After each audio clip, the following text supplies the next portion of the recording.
हम लोग चालू चलिए। स्पष्ट साफ दिख रहा है, कोई दिक्कत नहीं है? दिख रहा है स्पष्ट? स्पष्ट नहीं दिख रहा है? दिख रहा है ना? चलिए, सबसे पहले क्या नाम हम लोग करेंगे यहाँ पे, आज पढ़ाई करेंगे गुणा किसे कहते हैं। गुणा किसे कहते हैं। अब हम लोग को समझना है कि गुणा किसे कहते हैं, ठीक है ना? गुणा किसे कहते हैं, ये कैसे बनता है। बार बार जुड़ने, बार बार जुड़ने की प्रक्रिया को, बार बार जुड़ने की प्रक्रिया को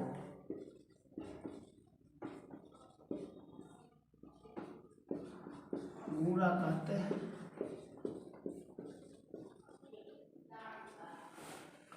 क्या बताया गया? बार बार जोड़ने की प्रक्रिया को हम लोग क्या कहते हैं? गुणा कहते हैं। अब आइए इस गुणा को हम लोग समझ लें। जैसे में 5 से गुणा करना होगा 4, ठीक है? तो 5 से 4 में गुणा करना होगा तो यह कितना हो जाएगा? 4 5 20। तो मैंने परिभाषा में लिखा है कि बार बार जोड़ने की प्रक्रिया को हम लोग क्या कहते हैं? गुणा कहते हैं। अब देख लीजिए, 5 प्लस 5 प्लस 5 प्लस 5, अगर हम इसको जोड़ देते हैं तो ये कितना हो जाएगा? 5 5 10 5 15 5 कितना हो जाएगा? 20। तो मैंने यह परिभाषा बताया कि बार बार जोड़ने की प्रक्रिया को हम लोग क्या कहते हैं? गुणा कहते हैं। अब आगे चलिए गुणा में। जैसे यहाँ पे 10 में गुणा करना है 5 से, तो हम लोग गुणा करते हैं 10 5 50 हो जाता है, ठीक है?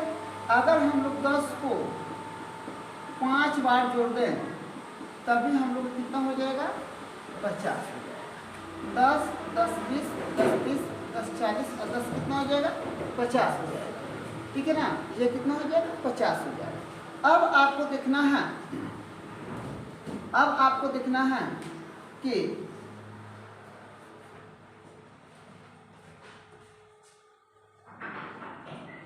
गुणा को 2 विधि से बनना,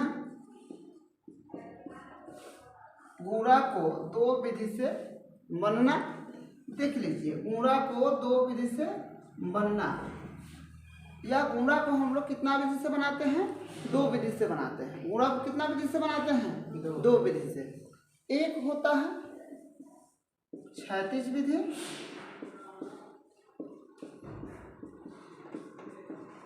और दूसरा होता है स्तंभ विधि।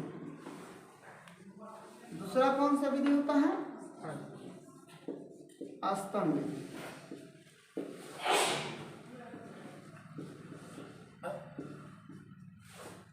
गुणा को 2 विधि से बनाते हैं, ठीक है ना? फिर से कर लीजिए, गुणा को 2 विधि से बनाते हैं, कर लीजिए, ठीक है ना? एक हो जाएगा कौन सा विधि? एक क्षैतिज विधि हो जाएगा, एक स्तंभ विधि हो जाएगा। कौन सा विधि हो जाएगा? एक क्षैतिज और एक का हो जाएगा स्तंभ विधि हो जाएगा। चलिए हम लोग सबसे पहला क्षैतिज विधि के बारे में जानते हैं। क्षैतिज विधि, देखिए, जब हम लोग गुणा को 46 गुणे 2 लिखते हैं, तब हम लोग यह किस में होता है? क्षैतिज विधि में होता है। जैसे हम लोग गुणा करेंगे 12 के 2, हाथ में 1 और 4 दूना 8 आया, कितना हो जाएगा? 9। चलिए, इसको हम लोग क्षैतिज विधि बोलेंगे। अब यहाँ पर देख लीजिए, 4 2 3 गुणे 2। अगर हम इस गुणा को बनाते हैं तो कौन विधि से बनाते हैं? 3 दूना के 6, फिर यहाँ पर 2 दूनी के कितना हो जाएगा? 4, फिर यहाँ पर कितना हो जाएगा? 4 दूना के 8 और फिर 3 गुना कितना हो जाएगा 6 हो जाएगा। ये आप लोग बनाइएगा। या ये गुणा का विधि जो होता है इसको हम लोग क्या बोलते हैं, क्षैतिज विधि बोलते हैं। कौन सा विधि बोलते हैं, क्षैतिज विधि बोलते हैं। कौन सा विधि बोलते हैं, क्षैतिज विधि बोलते हैं। अब चलिए हम लोग अस्तम विधि से हम आप लोगों को बता दे रहे हैं। कौन सा विधि से बता दे रहे हैं, अस्तम विधि से। कौन सा विधि से बता दे रहे हैं, अस्तम विधि से। अस्तम विधि से हम बता दे रहे हैं। देखिए यहाँ पे अस्तम विधि क्या है, अस्तम विधि। चलिए अस्तम विधि क्या है थोड़ा सा आप लोग देख लीजिए। ये जो हम लोग गुणा बनाते हैं इसको अस्तम विधि कहते हैं। इसको कौन सा विधि बोलते हैं, अस्तम विधि कहते हैं। इसमें इससे गुणा करेंगे 4 × 12 के 2, यहाँ पे 1 हो जाएगा, 17 के 21 से 22 के 2, हाथ में 2 हो जाएगा, 18। देखिए 3 6 के 18, 18 तो 20 के 0, हाथ में 2, यहाँ पे हो जाएगा 12 और 2 कितना हो जाएगा 14।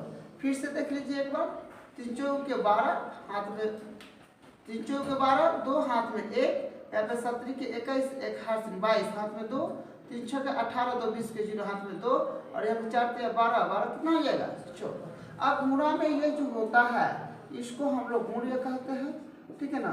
इसको हम लोग क्या बोलते हैं, गुणज कहते हैं, और इसको हम लोग क्या बोलते हैं, गुणनफल कहते हैं। इसको हम लोग क्या बोलते हैं, गुणनफल कहते हैं, ठीक है, कोई दिक्कत नहीं है। इसको हम लोग अस्तम विधि से बोलते हैं। यह कौन विधि से बना है, अस्तम विधि से बना है। कौन सा विधि से बना है, अस्तम विधि से बना है। देखिए इस गुणा को अगर हम लोग बनाते हैं, यह कौन विधि से बना है, अस्तम विधि से बना है। देखिए 5 × 10 के 0, यहाँ पे हो जाएगा 5 × 10 के कितना होगा 0, यहाँ पे हो जाएगा 15, 15 × 16 के 6, हाथ में 1, यहाँ पे हो जाएगा कितना 20, और 20 कितना हो जाएगा 21 हो जाएगा।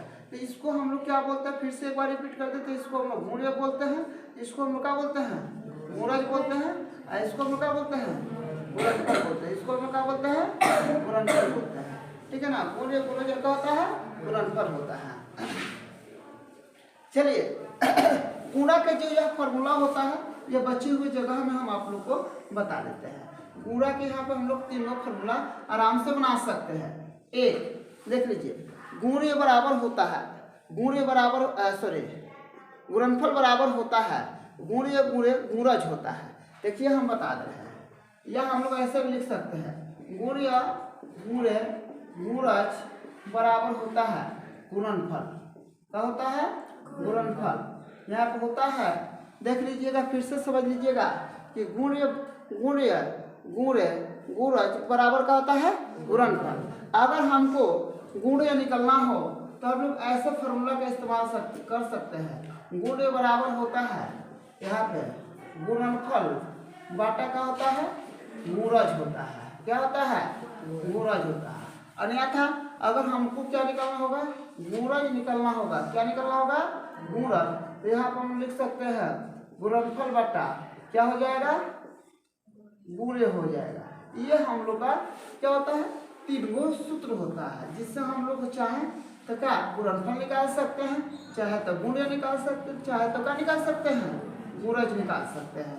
हम लोग चाहे तो गुण्य, हम लोग चाहे तो गुणनफल निकाल सकते हैं, हम लोग चाहे तो क्या निकाल सकते हैं, हम लोग गुणनफल ज्ञात कर सकते हैं, हम लोग चाहे तो गुण्य ज्ञात कर सकते हैं, हम लोग चाहे तो क्या ज्ञात कर सकते हैं, गुणज ज्ञात कर सकते हैं। इस फार्मूला के जरिए, इस फार्मूला के जरिए कोई दिक्कत नहीं है। चलिए इतना सबको समझ में आ गया। इसमें कहीं कोई दिक्कत है तो आप लोग पूछ लीजिए कि इसमें सर यहाँ पे कोई दिक्कत है।